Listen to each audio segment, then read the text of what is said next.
जानवर शिकार करने की योजना नहीं बनाते, हालांकि हमें इसका उल्टा लग सकता है। ये भविष्य के बारे में नहीं सोचते, ये सिर्फ आज के वक्त में जीते हैं। इसलिए ये खाने की तलाश नहीं कर सकते जब तक इनके सामने कोई शिकार नहीं आ जाता। भले ही ये आराम कर रहे हो, लेकिन शेरों का झुंड हमला करने के लिए तब तैयार हो जाता है जब उनके सामने कोई शिकार आता है। पर यह भी सच है कि हर शिकार के पीछे भागने का कोई फायदा भी नहीं। एक मादा गिनी सिर्फ एक छोटा सा निवाला है और उसमें पंखों के अलावा कुछ नहीं मिलेगा।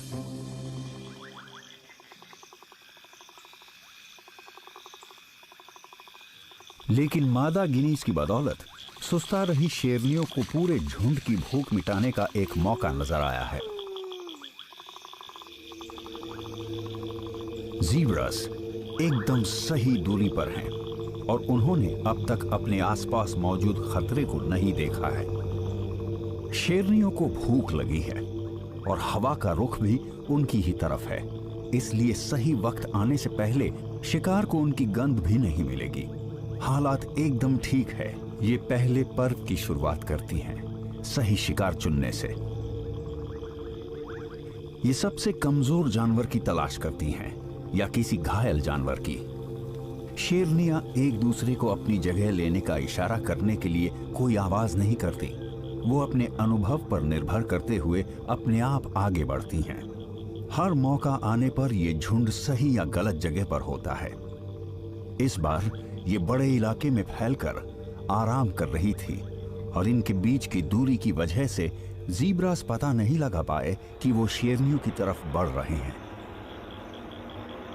शिकार अब पूरी तरह से घिर चुका है, पर पता नहीं ये इनकी किस्मत थी या इसलिए कि ये शिकारी हमेशा ऐसे ही आराम करती हैं। और अगर ऐसा है तो वो इसे कामयाबी समझने लगी हैं, पर उन्होंने इसकी कोई योजना नहीं बनाई थी। अक्सर सबसे ज्यादा अनुभवी शेरनी ही शिकार को चुनती हैं, बाकी शेरनियां उसकी मदद करती हैं, पर कभी कभी सबसे अच्छी जगह पर मौजूद शेरनी हमला करती है।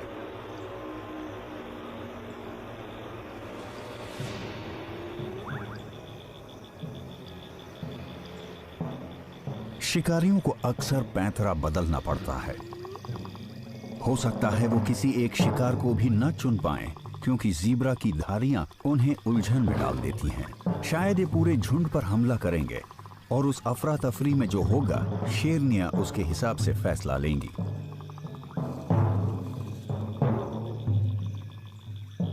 ये वो शेरनी है जो हमले की शुरुआत करेगी।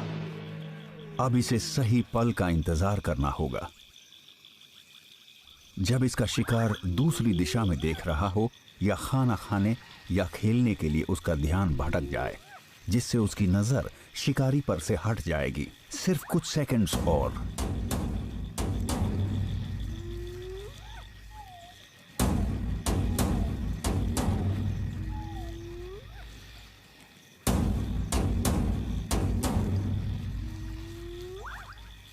जब इसे लगता है कि ये कामयाब हो सकती है, तो ये खतरा उठाते हुए हमला कर देती है।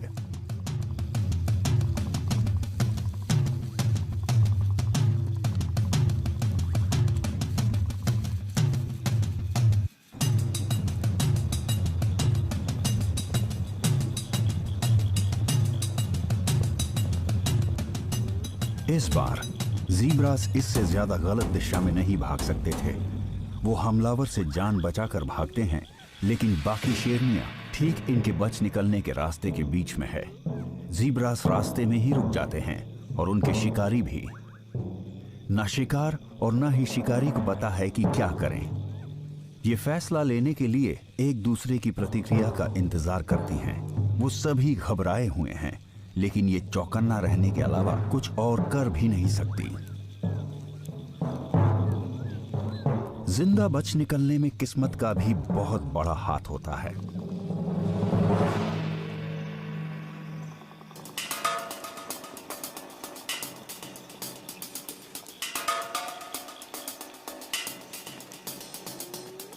सबसे कम उम्र की शेरनी हमला करने की अपनी चाहत को रोक नहीं पाती, लेकिन अनुभव की कमी की वजह से इन्हें अपना शिकार गंवाना पड़ सकता है।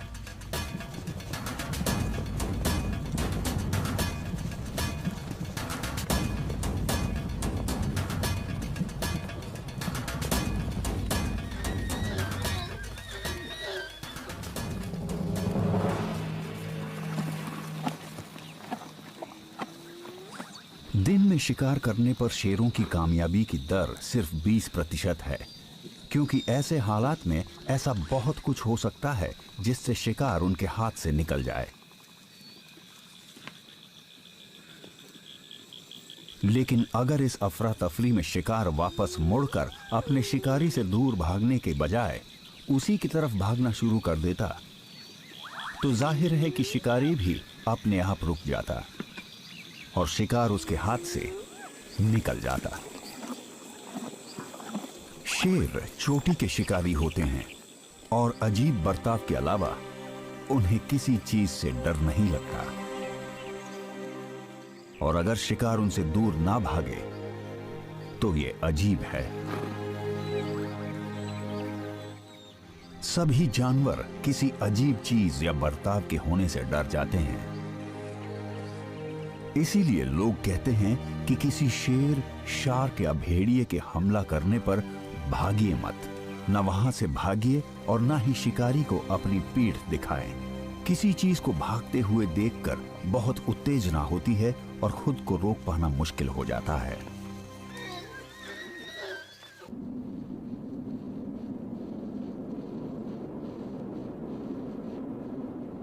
जब किसी भूखे शिकारी की नजर कोई खाने लायक चीज पर आती है तो वो उसे पकड़ने की कोशिश करता है, लेकिन वो हमेशा अपने शिकार का पता लगाने के उन्हीं इंद्रियों का इस्तेमाल नहीं करते। बहुत कुछ वहां के कुदरती माहौल पर भी निर्भर करता है। बर्फीले उत्तर में बहुत ज्यादा दूर तक देख पाना आसान नहीं है। यहां लगभग हर चीज सफेद है या फिर वो बर्फ के नीचे दबी हुई है। यहां सूंघने की काबिलियत सबसे ज्यादा कम आती है और उत्तर दिशा में बढ़ते हुए पोलर बेयर उसी का इस्तेमाल करते हैं, शायद अपने दिमाग में किसी सील की याद लिए। ये शब्दों में तो नहीं सोच सकता, पर इसका दिमाग अलग अलग आवाजों, गंध और आकृतियों को याद रख सकता है। अपनी सूंघने की काबिलियत से इसने पता लगा लिया है कि यहां पास ही लेमिंग्स हैं। ये उनके खोदने की आवाज भी सुन सकता है, पर उन्हें देख बिल्कुल नहीं सकता।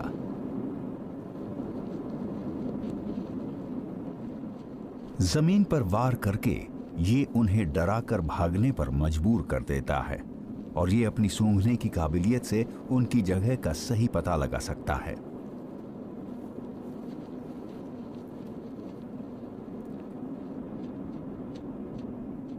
लोमड़ियां भी पोलर बेयर्स जैसी खूबियों का इस्तेमाल करती हैं, पर उनसे बेहतर।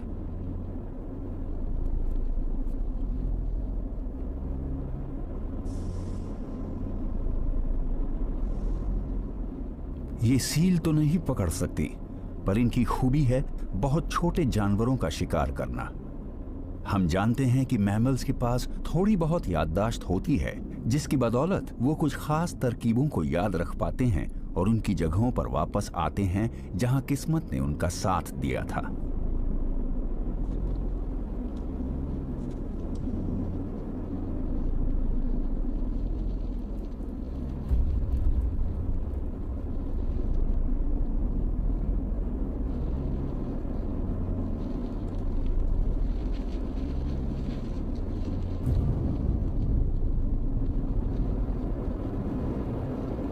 ये जानवर तब भी शिकार करता है जब ये भूखा नहीं होता।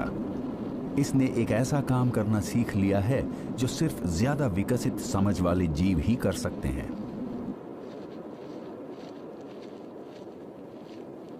इसने खाना जमा करना सीख लिया है। जब ये भूखी नहीं होती तो लोमड़ियां अपने शिकार किए हुए लेमिंग्स को छिपा देती हैं, ताकि जरूरत पड़ने पर उन्हें निकाल सके। ये समझदारी की वो निशानी है जिसकी बदौलत हमें सबसे होनहार जानवरों के सोचने के तरीके को समझने में मदद मिल सकती है।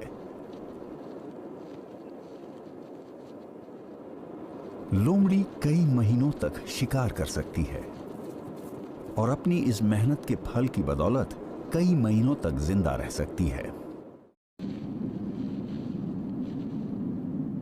भालू लोमड़ियों से कम समझदार नहीं होते, बस उनकी जरूरतें वैसी नहीं होती। ये कई महीने कोई भी शिकार किए बिना रह सकते हैं।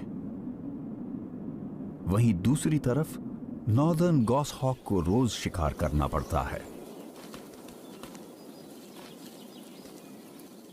ये प्रजाति सदा हरे भरे पेड़ों में घोंसले बनाती हैं, पर इन्हें पतझड़ वाले पेड़ों के जंगलों में शिकार करना पसंद है क्योंकि ये ज्यादा दूर तक देख पाते हैं और साथ ही प्रजनन के मौसम में इन्हें एक दिन में कई बार शिकार करना पड़ता है।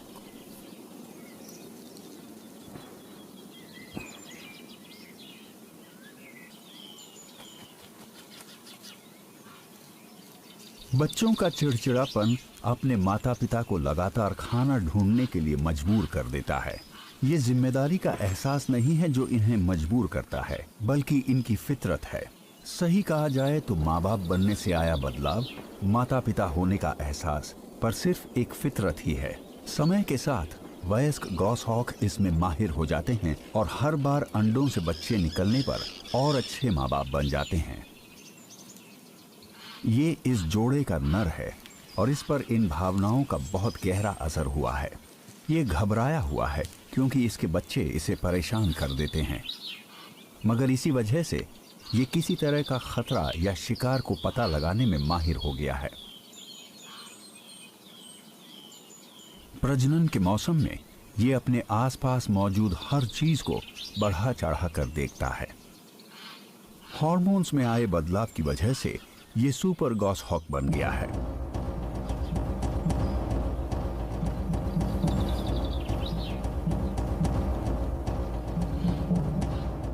जंगल में कोई और शिकारी पक्षी इसकी तरह उड़ान नहीं भर सकता। ये अपने पंखों को चोट पहुंचाए बिना टहनियों के बीच से उड़ान भरता है क्योंकि ये लकड़ी की इस भूल भुलैया के चप्पे चप्पे से अच्छी तरह वाकिफ है जहां ये शिकार कर रहा है। इसके दिमाग में एक 3 डायमेंशनल नक्शा है जो इसे बताता है छोटा रास्ता कहाँ है, मुड़ना कहाँ है, रफ्तार कब बढ़ानी है और रुकना कब है। अपने दिमाग की बदौलत ये अपनी और उस जगह के बीच का अंदाजा लगा लेता है जहां शिकार तक पहुंचने पर इसका शिकार पहुंचेगा।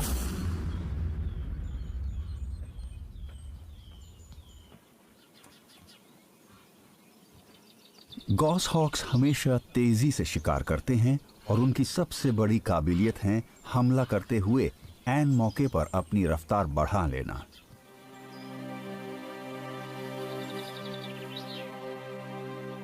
जब से इसने अपने साथी के साथ रहना शुरू किया है तभी से इसे अपना शिकार बांटने की आदत पड़ गई है। ये उसे खाने की जितनी ज्यादा चीजें लाकर देता है, मादा इसे उतनी ही बार मिलन करने देती है। तभी से इसने शिकार के पंख नोचना शुरू कर दिया है ताकि मादा को ये सब ना करना पड़े, क्योंकि उसके पास पहले ही अंडे सेकने की बड़ी जिम्मेदारी थी। अब ये ऐसा अपने बच्चों के लिए करता है क्योंकि वो खुद ये सब नहीं कर सकते। शायद ये थोड़ा सा खा भी लेता है, छोटे छोटे से निवाले जो इसे शिकार करते रहने के लिए ताकत देंगे, लेकिन इसके अंदर की भावना इसे इस शिकार को अपने घोंसले पर ले जाकर सबके साथ बांटकर खाने या उसे पूरी तरह से उन्हें देने के लिए मजबूर कर रही है। शायद इस दौरान इसके शरीर में कुछ ऐसा होता है जिससे इसे कम भूख लगती है या कम खाने से ही इसकी भूख मिट जाती है। प्रजनन के मौसम में नर सिर्फ जिंदा रहने के लिए ही खाते हैं। असल में इस दौरान नर का वजन बहुत घट जाता है, पर इसकी अगली पीढ़ी को आगे बढ़ने का अच्छा मौका मिलता है।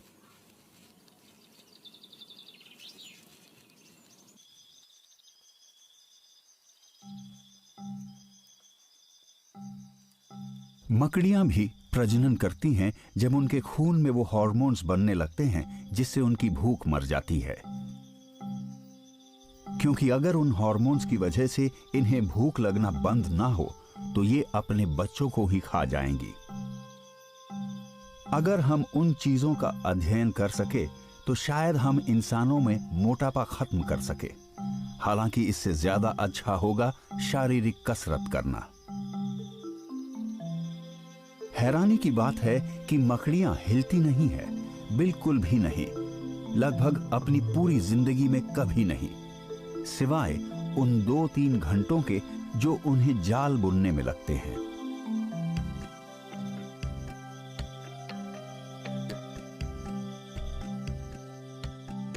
ये मिलन करते हुए भी बहुत कम हरकत करती हैं।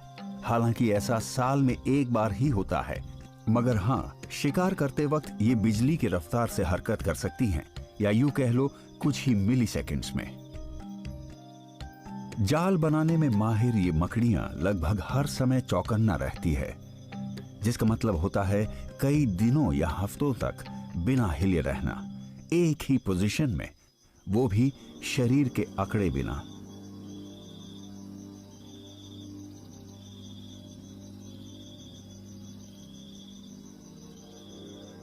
मगर फिर भी ये बिना हरकत किए 1 मिली सेकेंड में हमला कर सकती हैं। ये ऐसा इसलिए कर पाती हैं क्योंकि जानवरों की दुनिया में इनकी मांसपेशियों की बनावट बहुत अनोखी होती है। इनकी बेहद पतली टांगों में सिर्फ इतनी जगह होती है जिसमें फ्लेक्सर मांसपेशियां समा सके, जो जोड़ों को मोड़ती हैं। मकड़ियां उनमें खून भरकर उन्हें लंबा कर लेती हैं, किसी हाइड्रोलिक सिस्टम की तरह। मांसपेशियों के इस हाइड्रोलिक सिस्टम की वजह से वो बहुत तेजी से हमला कर पाती हैं।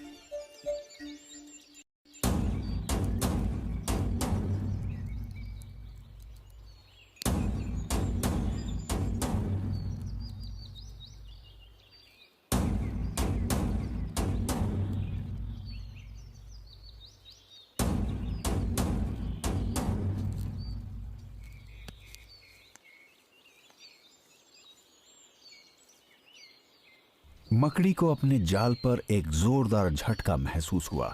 उसके कमाल के रिफ्लेक्सेस ने हमले को वक्त रहते रोक दिया। इसे हालात का अंदाजा लगाना होगा।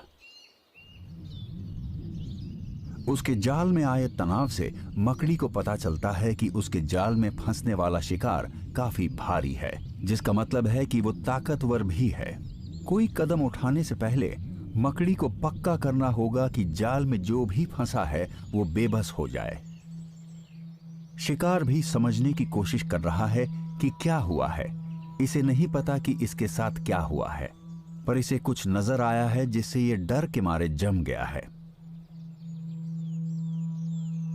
लगभग 1 मिनट बाद ये बहुत ध्यान से बच निकलने की कोशिश करता है।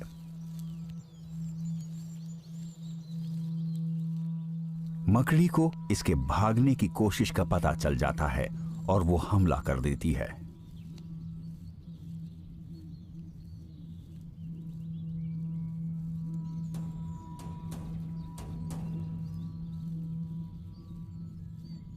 इस तरह की मकड़ियां 3 चरणों में हमला करती हैं।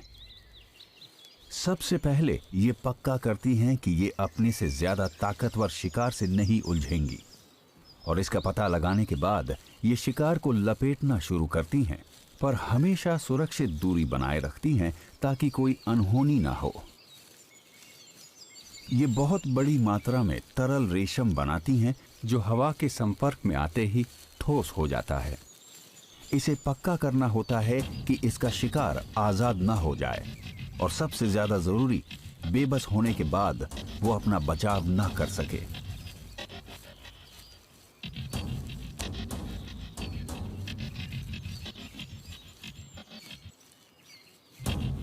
टिड्डे की टांगें बहुत ताकतवर होती है और एक जोरदार लात मकड़ी की टांग तोड़ सकती है या उसके ढांचे को चटका सकती है।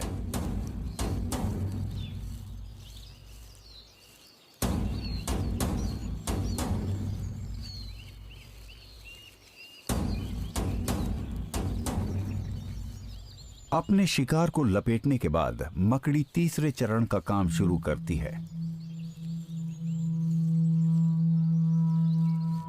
ये अपने शिकार को अपने कलिसराइड से काटती है और उसमें जहर छोड़ देती है। अगर इतना बड़ा शिकार जल्दी मर जाए तो ये मकड़ी के लिए अच्छा होगा, इसलिए नहीं कि ये अपने शिकार को दर्द नहीं देना चाहती, बल्कि किसी खतरे से बचना मकड़ी के लिए ही फायदेमंद है, और इसलिए भी कि उसका खाना जल्दी पचने के लिए तैयार हो जाए।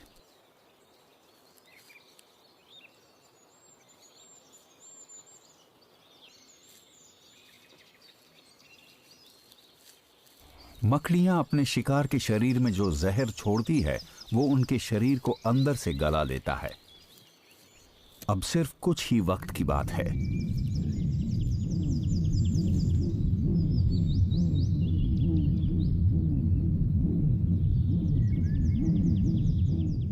मकड़ियों के पास खाना चबाने के लिए दांत नहीं होते, इसलिए वो अपने शिकार को पीती हैं। वो मकड़ियां जो जाल बुनती हैं इतनी सटीकता के साथ शिकार करती हैं कि उनकी कामयाबी की दर लगभग 100% होती है। जो भी जीव मकड़ी के जाल से टकराता है, चाहे वो कोई कीड़ा हो या कोई और मकड़ी या कोई छोटा मेंढक हो या कोई हमिंग बर्ड, अगर वो चिपचिपी रेशम की पकड़ से खुद को छुड़ा नहीं पाते तो उन्हें गला दिया जाता है।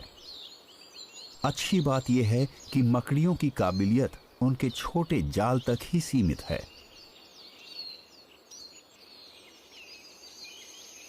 ये पता लगाना बहुत मुश्किल है कि जानवरों के अंदर इंद्रियां कैसे काम करती हैं।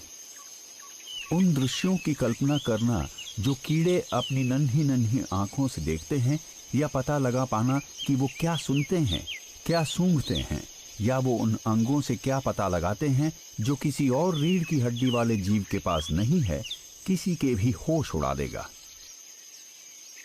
ये पता लगा पाना नामुमकिन है कि वो जीव जिनके दिमाग हमारे दिमाग से इतने अलग हैं, उस जानकारी का इस्तेमाल कैसे करते हैं जो उन्हें मिलती है।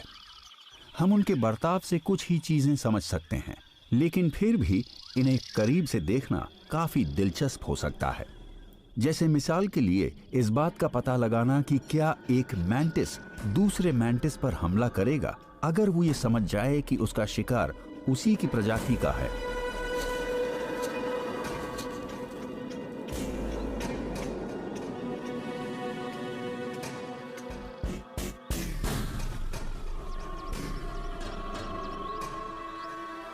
क्या ये विशाल अफ्रीकन स्टिक मैंटिस जानता है कि ये एक नन्हे बॉक्सर मैंटिस को खा रहा है?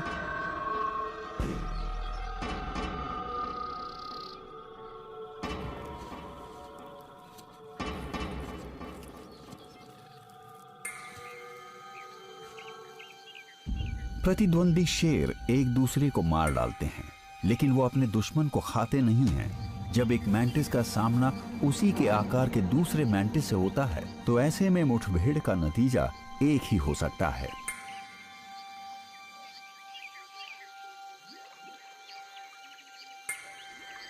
इनमें से कोई एक दूसरे को खा जाएगा। अपनी ही प्रजाति वाले को खाना मैंटिस के लिए कोई अजीब बात नहीं है और ना ही शेरों के लिए है, लेकिन एक शेर के दिमाग में यह होता है कि उसे वही चीज खानी है जिसका उसने पहले शिकार किया है, ना कि जिसे इलाके पर कब्जा जमाने के लिए मारा है।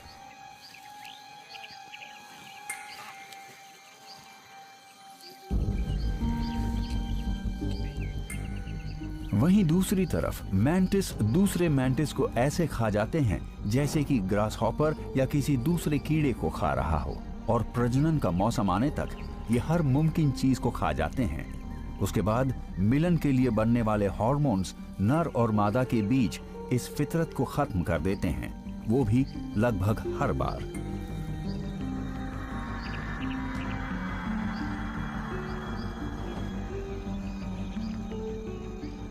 एक चीज जो इन जीवों की जिंदगी पर असर डालती है वो है खुद को छुपाने की काबिलियत। ये नजर ना आकर जिंदा रहते हैं। इसीलिए नकल करने वाले मैंटिस का दिमाग, जैसे ऑर्किड मैंटिस, पौधे की ज्यादा से ज्यादा नकल करने के लिए प्रेरित करता है।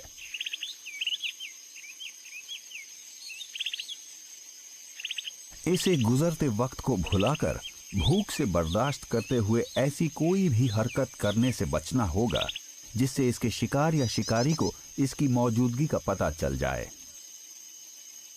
अपने शिकार पर निशाना लगाने के लिए उसे एक नजर देखना है।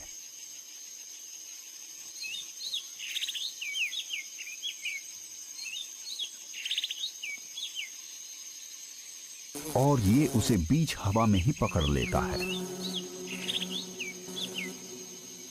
हम ये समझ सकते हैं कि मैंटिस अपने शिकार और दूसरे जीवों के बीच फर्क कर सकते हैं और पता लगा सकते हैं कि किस जीव से खतरा है और किस से नहीं है। ये नर और मादा के बीच फर्क भी कर सकते हैं। लेकिन अगर कोई मक्खी बहुत पास आ जाए तो क्या ये कोई चाल हो सकती है? कोई भी अनजान चीज हमेशा डरावनी लगती है, पर इस फ्लावर मैंटिस को डर नहीं लगता। लेकिन इसे अपने शिकार के खुद पर बैठने की आदत नहीं है।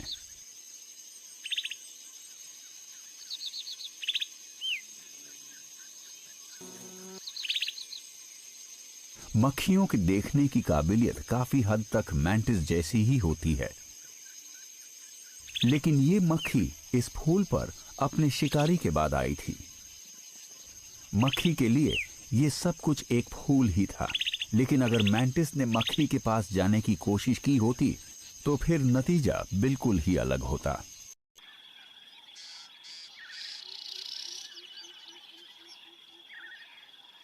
जानवर किसी भी चीज के मुकाबले डर की वजह से जिंदा रह पाते हैं, जो इनके बचाव का मुख्य तरीका है। मगर फिर भी इन्हें उन शिकारियों से डर नहीं लगता जिन्हें वो देख नहीं पाते। उन्हें इस बात का डर नहीं होता कि कोई चीज भविष्य में इनका शिकार कर सकती है। जानवरों को सिर्फ आवाजों, गंध और अपने आसपास घूमने वाली परछाइयों से डर लगता है। प्रकृति में जो भी जानवर हर वक्त चौकन्ना नहीं रहता, उसका अंत बहुत जल्दी हो जाता है। किसी बिच्छू पर हमला करना जानलेवा हो सकता है, तो ये जरूरी है कि जो भी जानवर इस लाजवाब पर मजबूत कवच वाले आर्थ्रोपॉड का शिकार करना चाहता है, उसके दिमाग में थोड़ा डर होना चाहिए।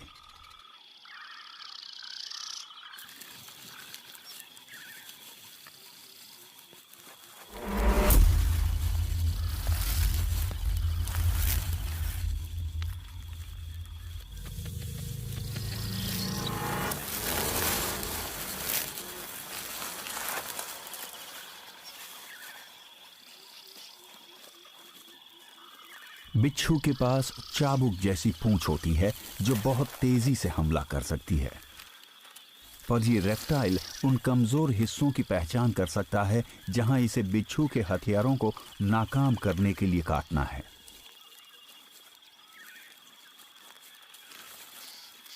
ये बिच्छू किसी बड़े बंदर की जान ले सकता है, तो इस नन्ही इग्वाना के लिए इसे मारने में मुश्किल और खतरा और भी ज्यादा है। मगर फिर भी हालात इस नन्हे शिकारी के काबू में हैं। इसकी समझ और फुर्ती बिच्छू की जहरीली पूंछ से बचने के लिए पूरे तालमेल से काम करते हैं। शायद इस बिच्छू को इग्वाना के स्केल्स के बीच डंक मारने की जरूरत है ताकि उसका जहर असर दिखा सके, और बिच्छू के ज्यादातर हमले इग्वाना के स्केल्स को भेद नहीं पाते।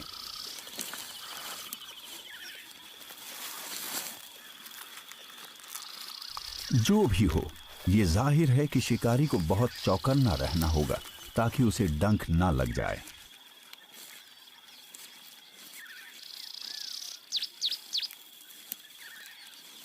सबसे अजीब बात होती है शिकार का शिकारी की उम्मीद से विपरीत बर्ताव करना, जो है अपने हमलावर को डराने के लिए उसकी तरफ बढ़ना।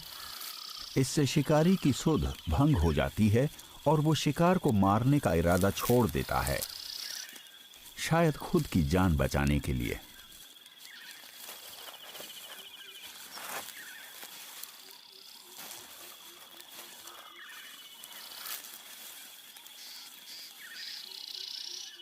लेकिन इग्वाना ने तब भी बिच्छू पर हमला जारी रखा जब वो सबसे ज्यादा खतरनाक था। और जैसे ही शिकार अपनी पीठ इसकी तरफ करता है, इग्वाना एक बार और कोशिश करती है। इस बार इग्वाना ने बिच्छू को बुरी तरह घायल कर दिया है और अपनी गतिविधियों के बीच तालमेल बैठाने की उसकी क्षमता को गंभीर नुकसान पहुंचाया है। शिकार बुरी तरह घायल हो गया है और मरने ही वाला है। अब इग्वाना की फितरत उसे बताती है कि उसे तब तक इंतजार करना चाहिए जब तक बिच्छू पूरी तरह हिलना बंद नहीं कर देता। इसका दिमाग इसे बता देता है कि कब हमला करना है और कब पीछे हटना है, या कब बिना डरे इंतजार करना है और कब अपने शिकार को खाने के लिए आगे बढ़ना है।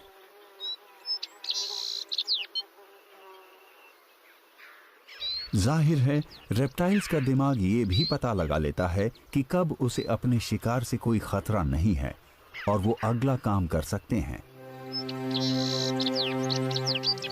उसे खाना।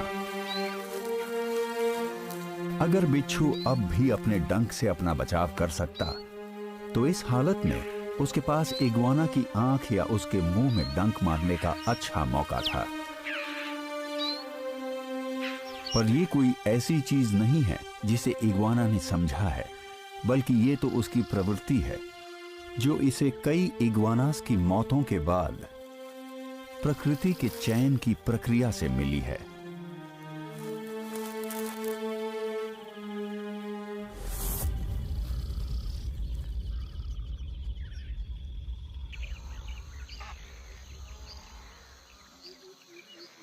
सबसे अच्छा हमला होता है दूर से किया गया हमला।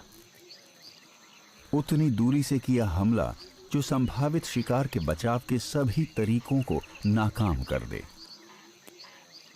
और अपने बचाव सुनिश्चित करने के लिए अपने शिकार को बिना किसी खतरे के पकड़ना। शिकार में अपने शिकार के रंग और आकृति को अच्छी तरह समझने की काबिलियत होनी चाहिए ताकि खतरनाक जीवों से बचा जा सके, चाहे वो डंक मारने वाले जीव हों या वो जीव जो उन्हें खाने वालों के लिए जहरीले साबित हो सकते हैं। गिरगिट भी ऑर्किड मैंटिस की तरह ही बहुत धीरे धीरे आगे बढ़ते हैं। कीड़े मकोड़ों को इसकी चाल से कोई डर नहीं लगता अगर ये दूर रहे। शिकार इतने बड़े शिकारी से कोई खतरा महसूस नहीं करते जो काफी दूर हो। किसी कीड़े का दिमाग अपनी तरफ तेजी से आने वाली किसी चीज से बचने के लिए प्रतिक्रिया कर सकता है, लेकिन गिरगिट अपने शिकार के सुरक्षित इलाके में जाए बिना उसका शिकार कर लेते हैं। इतना बड़ा कोई जीव जो इतना धीरे चलता हो बहुत ज्यादा डरावना नहीं है।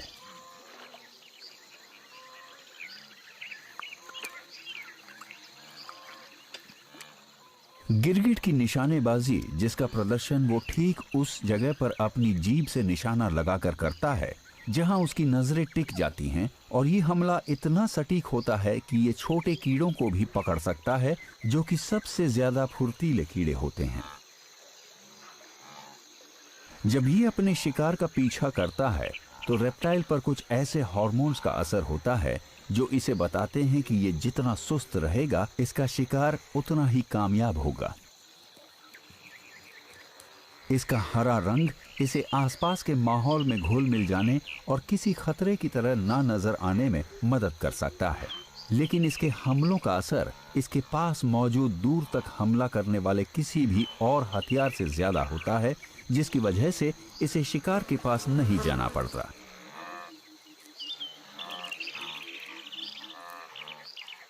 सभी जानवरों का अपना सुरक्षित इलाका होता है जो इस बात पर निर्भर करता है कि कौन सा शिकारी उनकी तरफ बढ़ रहा है, और इस गिरगिट के आकार का शिकारी ज्यादा खतरनाक नहीं लगता। मक्खियां गलत अंदाजा लगा सकती हैं। जब वो ज्यादा से ज्यादा किसी शिकारी के झपटने या हमले के लिए खुद को तैयार करती हैं तो गलती कर देती हैं।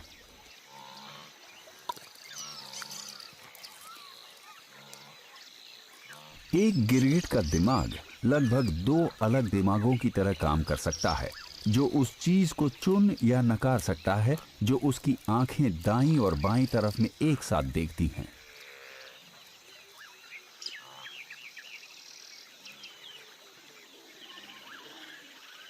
लेकिन जब इन्हें कोई फैसला करना होता है तो इन्हें दोनों आंखों को एक ही वक्त पर एक ही जगह पर केंद्रित करना होता है ताकि वो दूरी का सही अंदाजा लगा सकें और अपनी चिपचिपी जीभ से एकदम सटीक हमला कर सकें।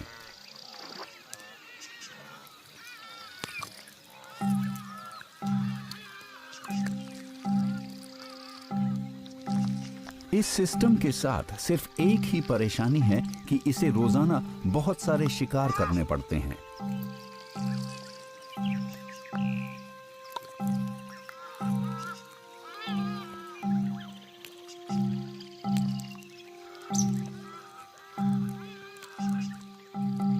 ये दौड़ नहीं सकता, पर इसकी फुर्ती और ताकत इसे होशियारी से आगे बढ़ने की काबिलियत देती है।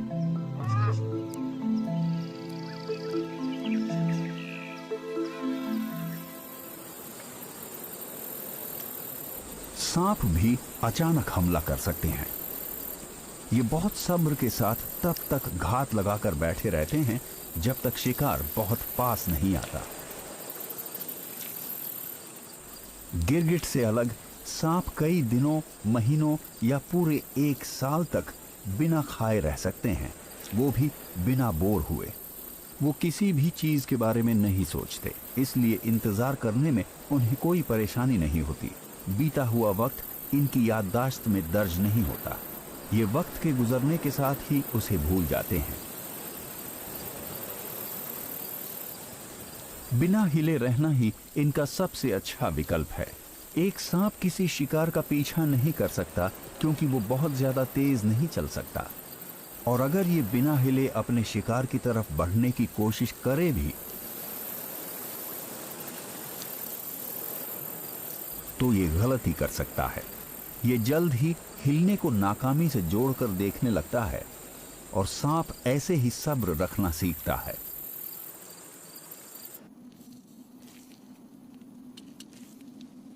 सांप सिर्फ एक ही बार तेजी से हरकत कर सकते हैं। अपनी गर्दन को एस के आकार में मोड़कर ये तब हमला करता है जब कोई जीव इसके सामने कुछ सेंटीमीटर की दूरी से गुजरता है। अगर शिकार ज्यादा दूर हो तो सांप को इंतजार करना पड़ता है। रेगिस्तान में छांव और छिपने की कोई जगह न होने की वजह से सूरज इसका वक्त से भी बड़ा दुश्मन बन जाता है। सहारा में किसी सांप को गर्मी से बचने के लिए काफी मुश्किलों का सामना करना पड़ता है। सबसे अच्छा रहता कहीं और चले जाना, और कोई शक नहीं कि इसके रिश्तेदारों की कई प्रजातियां करोड़ों साल पहले ज्यादा नम और ठंडे इलाकों की तरफ चले गए। लेकिन हॉर्न्ड वाइपर यहीं रह गया और इसने गर्मी से बचने का तरीका निकाल लिया है ताकि ये इतनी गर्म रेत में भुन न जाए जिस पर अंडा पकाया जा सकता है।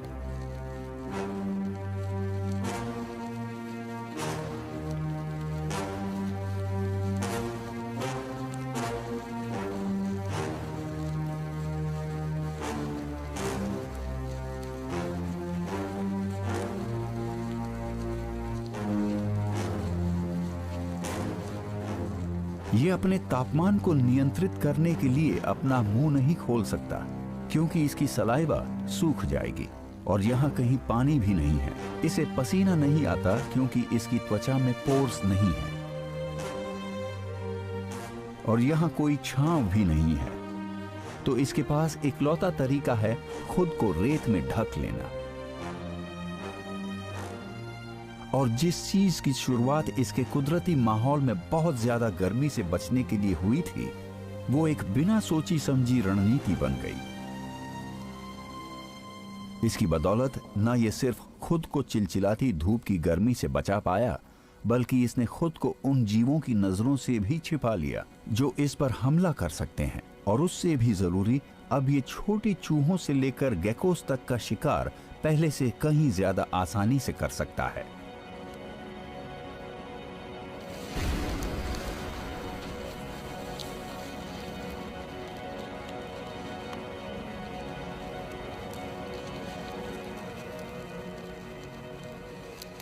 ये खुद को ठंडा रखने के लिए रेत में छुप जाता है, पर यह शिकार की सबसे बढ़िया तकनीक भी है। बाकी काम इसका जहर कर देता है। यह अपने शिकार को बाद में ढूंढ लेगा, उसकी मौत के बाद।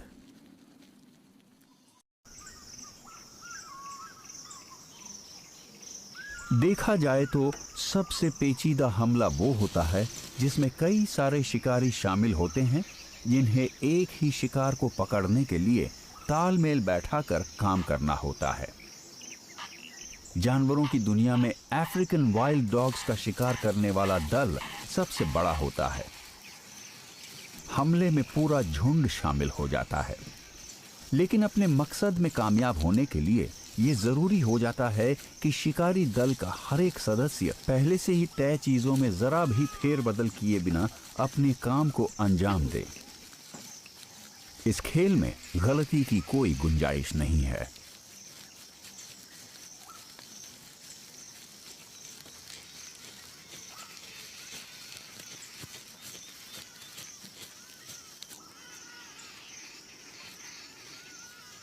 पर यह भी सच है कि जब बहुत सारे सदस्य एक ही काम को करने की कोशिश करते हैं, तो गलती करने की गुंजाइश भी कई गुना बढ़ जाती है।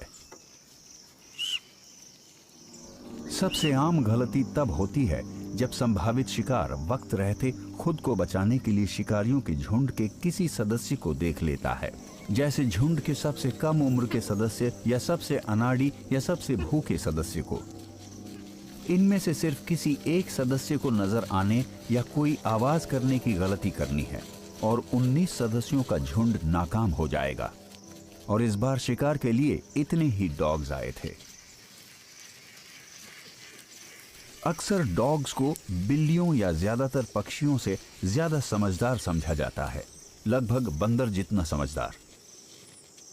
पर एक हद तक हम भी भेदभाव से परे नहीं हैं। हमें डॉग से प्यार है, जो हमारे सबसे पुराने और वफादार दोस्त हैं। मगर हकीकत यह है कि समझदारी को किसी मात्रा में नहीं मापा जाना चाहिए। हमें बेहतरीन होने की नहीं, बल्कि काबिलियत की बात करनी चाहिए। जिंदा बचे रहने के लिए हर प्रजाति को अपने आसपास के माहौल को किसी तरह समझने की काबिलियत चाहिए, जैसे थोड़ी सी याददाश्त या खास तरह की दिमागी बनावट। बेशक अफ्रीकन वाइल्ड डॉग्स, हाइनाज या वुल्व्स के मामले में हम उस समझदारी का पता लगा पाते हैं जिसे हम पहचान सकते हैं। समाज में रहने वाले जानवरों की सुनने समझने की क्षमता का विकास उनके खेल, उनके औहदे और उनके भावनात्मक संबंधों से होता है। लेकिन शिकार नजर आने से पहले योजना बनाने की काबिलियत डॉग्स में भी नहीं पाई गई है। अफ्रीकन वाइल्ड डॉग्स लगभग हमेशा ही एक से दूसरी जगह जाते रहते हैं और ये हमेशा अपने इलाके में घुसपैठ करने वाले झुंडों को बाहर निकालने और खाने लायक किसी शिकार को पकड़ने के लिए हमेशा चौकन्ना रहते हैं। ये लगभग 200 वर्ग किलोमीटर जितने बड़े इलाके की निगरानी करते हैं और इनके शिकार करने का तरीका इनके जीने के तरीके से मेल खाता है। वो हमेशा इधर उधर ताक झांक करते रहते हैं। इनका रंग शिकार करते वक्त नजर न आने में इनकी मदद करता है। इनका तरीका बहुत सीधा सा होता है, जिसे अमल में लाने पर वो शिकार का एक ऐसा तरीका बन जाता है जिससे बच निकलना मुश्किल है। इनके चलने का तरीका बदल जाता है और एक लाइन में चलने के बजाय ये फैल जाते हैं। ये ऐसा इसलिए करते हैं ताकि ये मादा लीडर के पीछे पीछे चलते हुए एक साथ रहे। इलाके की खूबियां, शिकार की प्रतिक्रिया और इनका अनुभव बाकी का काम कर देता है।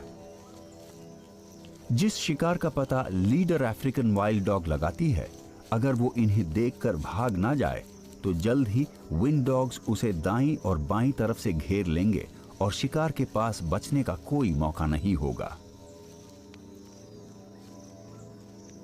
ये अचानक से और मिलिट्री की तरफ फैलकर हमला करने की तकनीक का मिला जुला रूप है।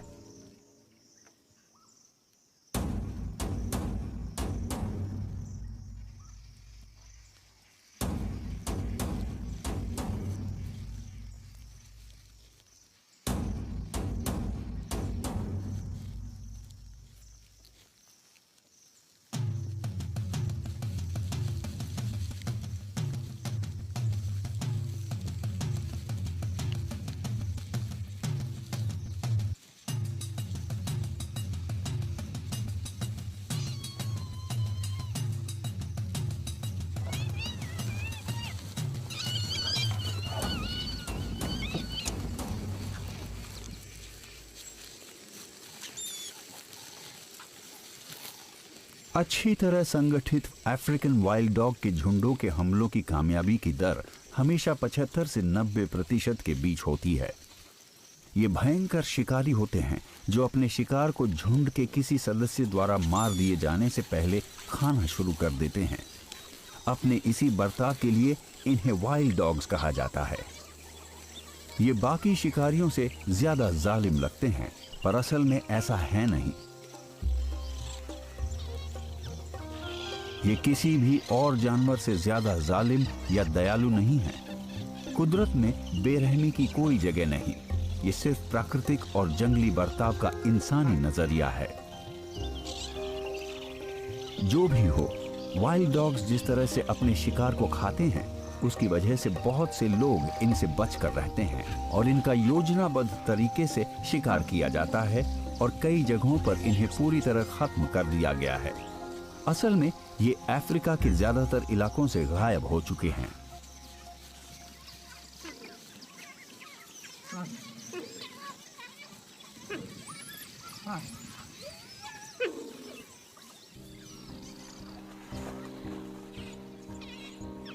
जानवरों को इस तरह देखना जैसे वो भी कभी इंसान थे, हमें वन्य जीवन की हकीकत से अलग करके हमें उलझन में डाल देता है। कुछ लोगों को लगता है कि वो किसी तेंदुए या किसी हाथी से दोस्ती कर सकते हैं। ऐसे भी लोग हैं जो शेर को पालतू बनाकर रखते हैं। ये एक खतरनाक खेल है जो इसे खेलने वालों के नादानी को दिखाता है।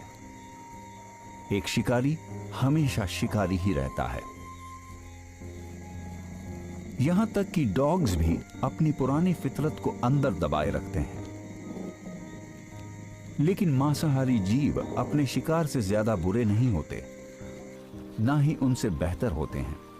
मांस खाने वाले जानवर बुरे नहीं होते, ना ही अच्छे होते हैं। हर जानवर अपने कुदरती माहौल के लिए बहुत जरूरी होता है। विकास की प्रक्रिया अपना काम करती रहती है, जिसकी वजह से एक नपातुला युद्ध जो रोजाना अलग प्रजातियों के बीच लड़ा जाता है। जो शिकार करते हैं वो अपने शिकार की तकनीक को बेहतर बनाते हैं, जबकि जिन्हें अपना बचाव करना होता है वो खुद का पकड़ा जाना और ज्यादा मुश्किल बनाते जाते हैं। और जब तक हर प्रजाति के सदस्यों के बीच ये मुकाबला चलता रहेगा, हर चीज कुदरती और जंगली तरीके से अपना काम करती रहेगी।